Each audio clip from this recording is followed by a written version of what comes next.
It's the 4th of July weekend, but these two teams facing off, they haven't provided a lot of fireworks. Is there going to be fireworks this weekend? Talk about all that and more this episode of Locked On Rangers and Locked On Padres. Let's get into it.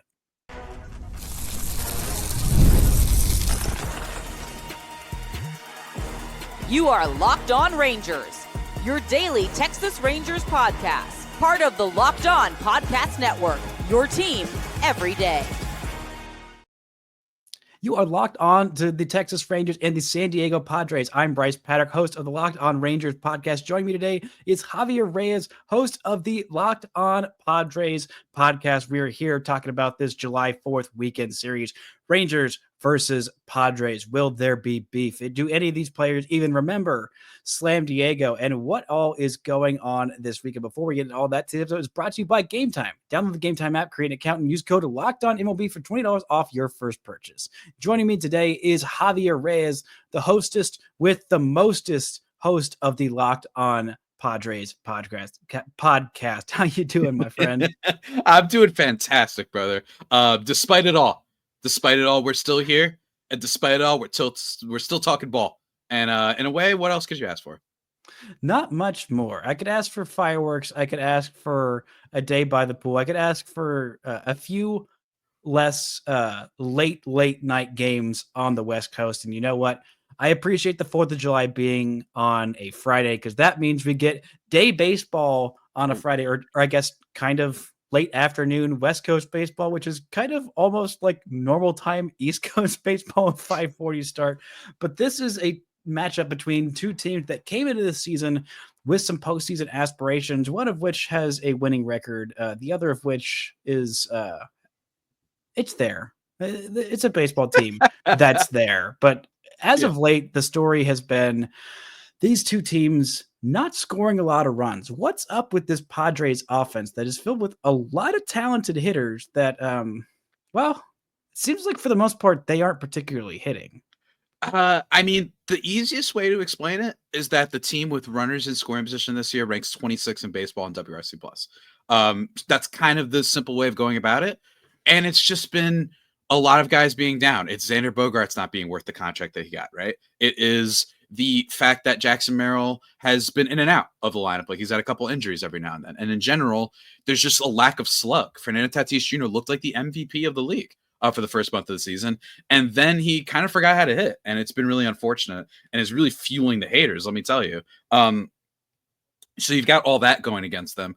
And then they have the issue of just having the worst catching tandem and probably only the second worst left field tandem in all of baseball. So that's what's really killing them, right? Is that they just have these dark holes and these black holes in their lineup, but then their superstars are not playing to the level to offset it, with some exceptions, right? Manny Machado has been fantastic. We love him very much. Mm-hmm. He is one of the reasons they beat the Phillies, at least one of the games that they beat the Phillies. So slight silver lining there. And then you have Gavin Sheets, who has been like one of the stories in baseball this year, like a truly random, out of nowhere player who, yeah, he's still flawed, right? Like he doesn't do all that great with spin. He's going to get fooled by some stuff. He sells out for power, but it's working enough that he's more than capable of being a solid major league DH. So it's just been one of those things where it's not, the season isn't over like by any stretch. And this is not a team that should sell, right? I don't think that, but it is a team that once again, you're like, how were they?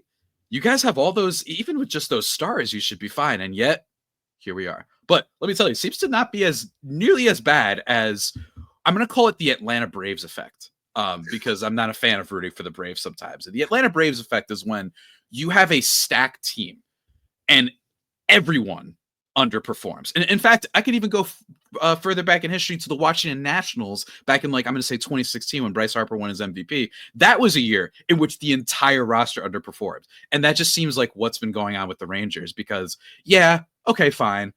There's some young guys there. But when you look at that lineup, I mean, I'm looking at it right now, and I look at the offensive numbers, and it's like Marcus Semien is down. Adolis Garcia is down. Jake Berger has been nothing. Jonah Heim's been nothing. Josh Jung has been nothing after showing some promise last year. Yeah, Josh Jung just got optioned to the minor leagues like this week. Yeah. And Higgy, my boy Higashioka. Higgy. Total mess. Awful. Total mess. Might have overperformed for the Padres, they say. That's what many are saying.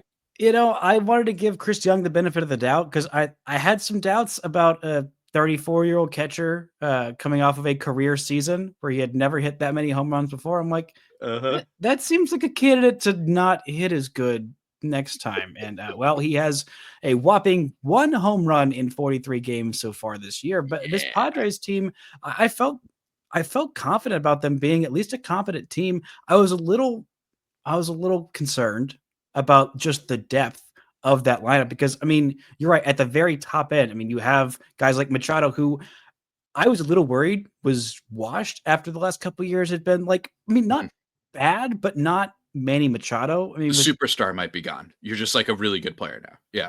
and I mean, Xander Bogaerts, I mean, that's tough. Jackson Merrill is a good player. I mean, Luis Arias who's Mr. Batting Average King is hitting only 279. I mean, my goodness, that is just absolutely wild to see.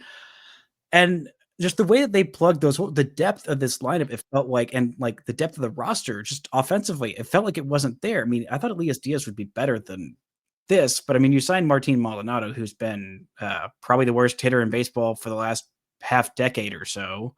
That's not exactly going to help. A 41-year-old Yuli Gurriel, that didn't help. Look at the other guy. I mean, Jason Hayward was terrible this year. Tyler Wade has been not good. Jose Iglesias is 35 and it doesn't have any of the magic that he had last season. I mean, just all the way up and down, like the kind of fringes of this roster, I didn't think were quite good enough, but I really did like the Gavin Sheets signing when it happened. Cause I'm like, oh, you get a guy who is a former top prospect who's not even 30 yet. And he was with the most, with the most dysfunctional organization in all of baseball. And you thought, okay, that surely there's more room to improve there. I thought the Rangers would be getting more out of Jake Berger because I thought, oh, well, he came up with the White Sox and then he was with the Marlins, who are also just a disaster. And he's had some issues so far this year. But I want to talk about the pitching staff because the pitching staff for this Padres team has done pretty darn well. Nick Pivetta, a great signing. He has been fantastic. Michael King, whenever he's been healthy, he has been excellent. Stephen Kolek is a guy who had a lot of prospects shine on him. It feels like 87 years ago. But I don't want to talk about those guys. I don't want to talk about Cease. I want to talk about the pitcher that is most peculiar to me on this Padres staff. And it's Randy Vasquez, a guy who somehow, against all odds, have a sub-4 ERA. For quite a while, he had a sub-3.5 ERA. He walks the world. He doesn't strike anybody out. He doesn't get swings and misses. You look at his baseball savant page, it is as blue as the sea. And yet, he's still pitching kind of well. How is this happening? I've watched him pitch, and I'm like, I don't, like, you know, every like fifth day, you're like, oh, I got to watch Skeens. Oh, I got to watch Jacob deGrom pitch. And I'm like, I got to watch Randy Vasquez. I don't understand how he's doing this. It kind of reminds me of what Cal Quantrill pulled off, former Padres prospect, where like none of the stuff is all that great. He doesn't have the best control. And he sort of kind of is good at limiting hard contact sometimes every now and then. Right. And I think that what's happened is just a confluence of all these things have occurred, but it's not going to continue. This is a guy that doesn't get strikeouts. It was an ongoing bit for my podcast, actually, early on in the season, that he didn't have a single start for a while where he had more strikeouts than walks. Like he always walked more batters than he struck out. And yes, he is able to limit some hard contact, but it just goes to show you that if you can limit hard contact, sometimes you can get away with just a lot of people being able to make contact in general with every pitch. The fact that all the pitches are going into the air. The fact, you know what I mean? Like you can have magical little runs by this, but all the peripherals kind of match it, right? And I don't think that there's some secret formula. He's got 3.84 ERA, an expected ERA of 5.59. Like it's been coming into play lately, I think as well. So like you're probably, if there's a get right game for this Rangers offense, it could happen here. His last few starts, he's given up 3 runs in 5 innings against the Dodgers. And then he gave up 4 earned runs and on 9 hits against Cincinnati. But even that game, it wasn't Great American Ballpark, so can't hate on him too much. I think he's got some talent. I think he's better suited as a long inning reliever. But the Padres, justifiably, especially with the Michael King and Yu Darvish injuries and Dylan Cease forgetting how to pitch, they're like, you know what? Let's just ride the hot hand as long as we can. Like, even if it's just he's got some Kansas City Chiefs type of devil magic going on, you got to keep riding it. But do not be surprised if you see an Adolis Garcia, another flex. Let's call it a flex bomb that he does. would not be surprised to see that this weekend.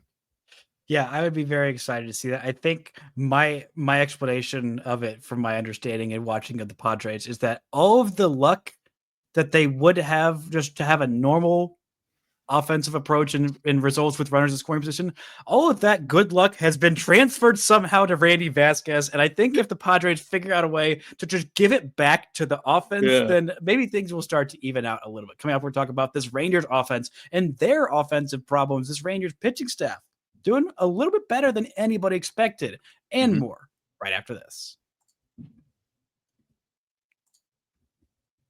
This show is brought to you by Gametime. You know, we've all been there, logging on early and waiting forever for concert tickets to go on sale, only to lose your spot for a show you've been dying to see. Live music should be about making memories, not dealing with the stress of ticket shopping. That's where Gametime comes in. Gametime makes getting concert tickets faster and easier than ever. Prices actually drop the closer it gets to showtime. You can save up to 60% with their killer last-minute deals. Tired of this endless scrolling to find the best deal? Gametime's zone deals pick the best seats in the section for you. With Gametime, you can see the price, what you pay, exactly as it is. No surprise fees at checkout. So take the guesswork out of buying concert and show tickets with Gametime. Download the Gametime app, create an account, and use code LOCKEDONMLB for $20 off your first purchase. Terms apply. Again, create an account and redeem code LOCKEDONMLB for $20 off. Download the Gametime app today. Last minute tickets, lowest price, guaranteed. Now, I am here with Javi Reyes of Locked On Padres, talking about this weekend series, talking about some fireworks or lack thereof that these teams might be providing this weekend. But I want to throw it to you. What do you want to know about this Texas Ranger squad that's heading in to slam what was once known as Slam Diego, but somehow have not hit a Grand Slam home run this year, which feels wild to me. Yeah, I mean, with the Rangers, I mean, first of all, when you look at some of I don't remember the last time a team went like 0 for 4 with this, with some of their signings, right? Higgy, Jock Peterson, Jake Berger, and probably someone else that I'm forgetting. Like, it's been rough, but let me tell you, man, it's got to be a bizarre world for you guys right now, because heading into the season, like you just mentioned before the break, the question was pitching. Not that it would be a disaster, but people were like, all right, look, like, Max Scherzer is not on this team anymore. Jacob deGrom, I should say, is just coming back from the injury, and all these kind of questions. And there's probably another pitcher that they lost that I'm blanking on. The guy who used to be from Colorado. Andrew Heaney. Oh, no, John Gray is still here. He's still there? He was hurt. He got hurt in spring training. Both he and Cody Bradford, who were supposed to be part of this rotation. Bradford, he was dealing with elbow soreness early on in spring training. He ended up sitting and waiting it out. He was, just about 2 weeks ago or so, seemed like he would be hoping for a July 4th return. Unfortunately, he had a setback and he had UCL internal brace surgery. So he's going to be out for the entirety of the season. John Gray got struck in the wrist and broke his wrist about a week or so before the season was starting. And so the Rangers had Jacob deGrom, who has barely pitched the last 2-3 years because he was coming back from Tommy John surgery, which he had back in 2023. He came back last year and looked pretty solid. Now he was fully back. They also had Nathan Eovaldi, who they just signed to a 3-year deal, or I guess signed again, who has been outstanding. He just came back. He had his second start back after missing about a month with a triceps issue.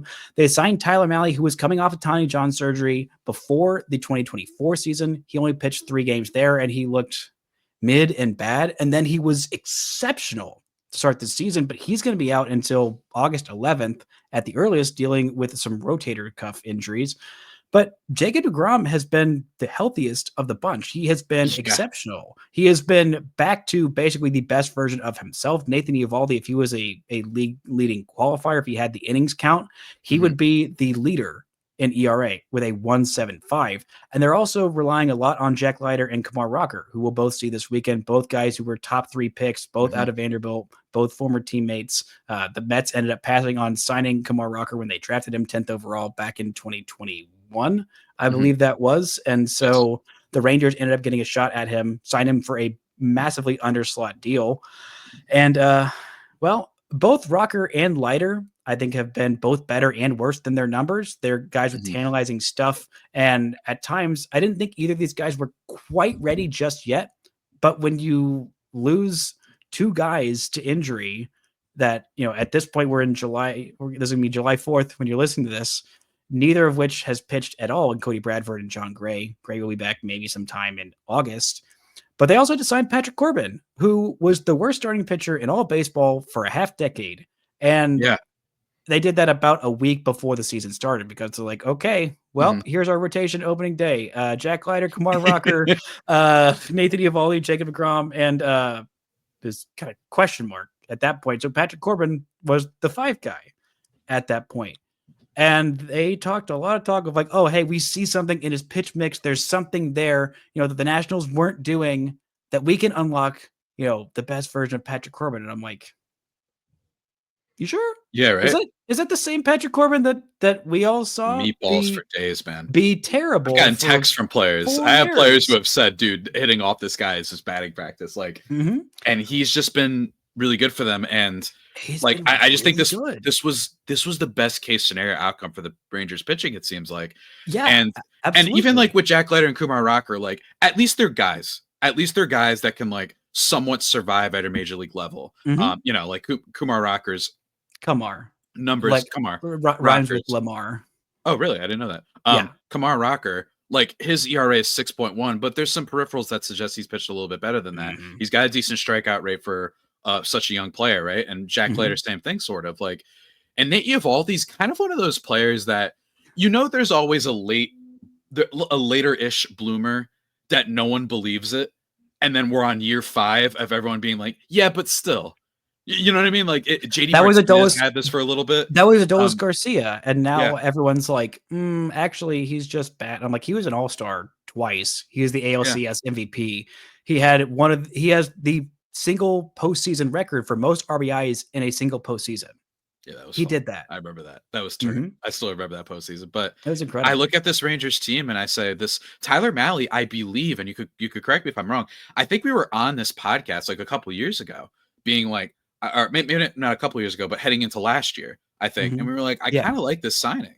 Like, it just seemed like a decent one. I didn't think he would be, top 10 Cy Young voting or whatever the heck. Nope. Nobody thought that. Like, not even me at my most optimistic. He's been just really good. It's just this lineup seems like it is an absolute mess. And like the Jock Peterson thing was a meme for the first month of the season. Like he was almost going to break the Chris Davis record. At one point, for those who don't remember him from the Baltimore Orioles, like he was just so rough. Great. And then you've got Marcus Semien, who he's got a great glove, but he's just the thing with Semien. Boy, he had a horrible first 2 months of the season, but since the calendar, since a couple of days before June started, there was a series against the St. Louis Cardinals where he went like 9 of like 13 with like 3 homers in that one series. And since then he's been astounding. Like he has been so darn good. Corey Seager, he had been hurt a couple of times. He dealt with a hamstring issue and dealt with, I believe, actually might have been just multiple times dealing with a hamstring issue this year. And he just like didn't quite look like Corey Seager. He had the longest like stretch of his career where he was just kind of bad. But basically this weekend against Seattle, he hit 3 home runs in 3 games, and then he hit a 4th one in the last game against the Orioles. And so he looks very much back to his old self. I don't think we're going to see Wyatt Langford in this series. He's dealing with an oblique injury. We're going to get Evan Carter back this weekend. Y'all will see him.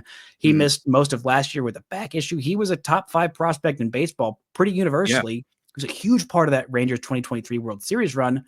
But last year, I mean, he was 21 years old, and he missed most of the season with a back issue. And like when he came into spring training, he was awful. He didn't make the roster out of camp because he was awful. And so he's learning how to like work around that chronic back condition. This is the second season that he had lost most of the season with a back injury, and he was just 21 years old. Like that's legitimately terrifying.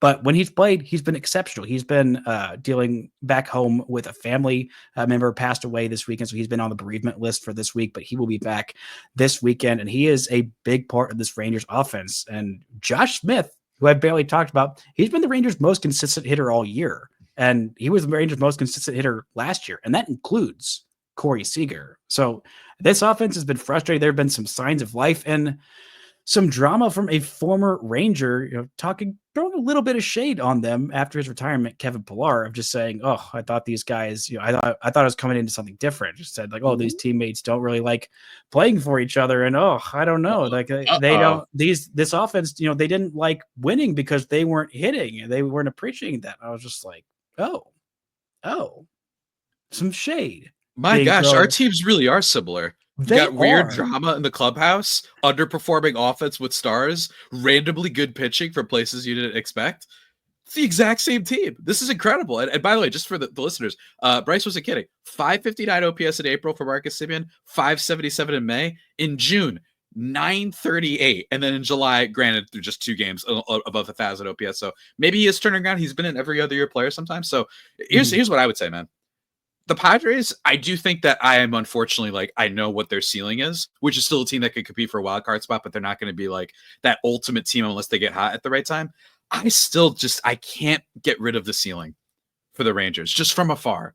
There's too much here and too many players underperforming to a degree that doesn't make sense. Are you going to tell me Adolis Garcia is a 1-0, 110, 108 WRC plus guy? Fine. But like a 60? You're going to tell me that Jock Peterson's a 40? It's too low that I don't believe it. That being said, it has been really bad. So I guess we'll have to see if it changes this weekend.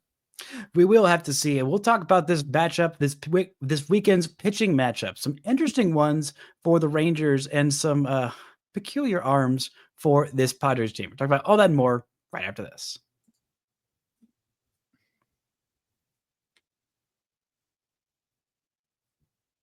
We are back and talking ball on this holiday weekend, this ball-a-day weekend, if you will. Rangers, Padres, a series between two teams that have struggled to score, but two teams that really just need to keep stacking up wins in, unfortunately, West divisions where the teams we both hate the most just keep on having good seasons despite our whatever jinxes and curses we both tried to place on them. I know I've tried to purchase some voodoo dolls and whatever I'm doing is not working because both these teams are, I don't know if they're quite out of the division race, but they definitely still have some wild card hopes. And I think if either of these teams snuck in to a postseason series, they could definitely be scrappy and go toe-to-toe with just about anybody. But this weekend specifically, we have on Friday, Kumar Rocker versus Randy Vasquez. On Saturday, the pitching matchup is Jack Leiter versus Stephen Kolek. And then on Sunday,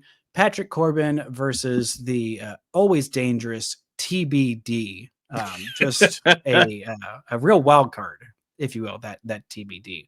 What stands out to you this weekend in the pitching matchup specifically? What is something that you're curious about how either this Padres team will handle these Rangers starters, or what you think this Rangers lineup will do to this Padres pitching staff? I think the Kumar Rocker start versus Randy Vasquez could be a whole lot of fun. But it could go in any direction because the Padres have historically struggled a lot against guys that they're seeing for the first time. So that could be an event that happens here, obviously, famously getting no hit in a person's major league debut. Shout out Ryan Nelson. Or no, Logan Gilbert? No. Tyler Gilbert. There we go. That start, I'm fascinated by. I think Kolek versus Leiter.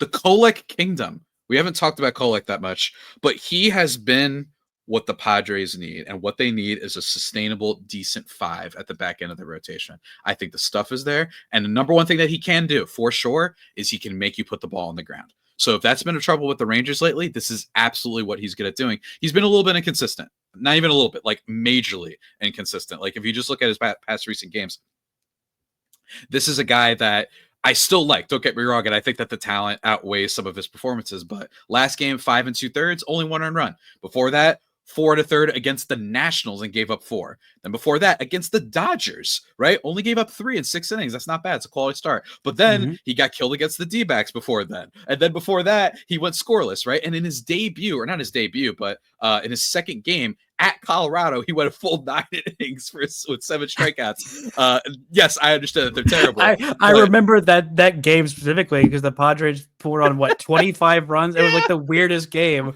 and it was right before they fired Bud Black. Yeah. And Kolek is definitely a guy that I am because I'm a nerd, like I really am keying in on every start of his, and I'm excited to see how Jack Leiter does. So I think that could be really fun. And the always dangerous TBD. I don't know exactly what they're doing there. Maybe there's a chance they haven't announced it and that someone is going to be back to start in that game. But they've got Ryan Berger, they've got someone else that I'm forgetting right now, Matt Waldron, although he just got optioned back to the minors, so it's possible they may just call him back up, right? Like they DFA'd him the other day after his start, mostly because of a roster thing and probably because he was pretty bad in his first start. Granted, it's Philly, so what did you expect? So it could be one of those guys. It could be a piggyback. I don't really know for sure. We'll have to see. We haven't gotten any word on who it might be. All I know is it could be a lot of fun this weekend. Like there's just something about the Rangers and Padres, maybe probably stepping back from the incident in 2020 that makes every single time that these two play like a lot of fun, and Jenny looking forward to it.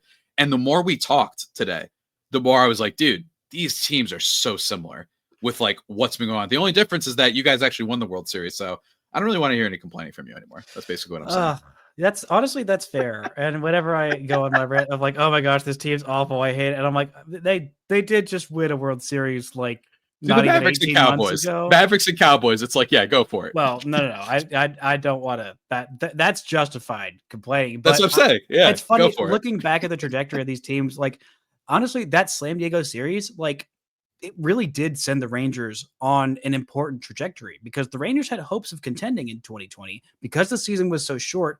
They were kind of in it really until that series, like because those two back-to-back series of, getting just grand slammed to death by the Padres, they were able to say, okay, this year we do not have it. We do not have it. We're going to just go ahead and go in the tank. And because they were able to start that tank, then in 2021, the following year, the Rangers had the second pick in the draft. You know who they drafted? Jack Leiter. And because they were already in that tank, they were able to tank again. And in 2023, they were able to draft Kumar Rocker. Usually 2022, they were able to draft Kumar Rocker. And then whenever they stunk a little bit more in 2022 and the 2023 draft came around and it was the first year of the lottery, the Rangers lucked into jumping up 4 spots and nabbing Wyatt freaking Langford. Talk about back-to-back home run draft picks of Leiter, really good stuff. Rocker, and then Wyatt. Preller was back Langford there or something. Yeah. You would think, but I mean, it's easier to draft a lot better.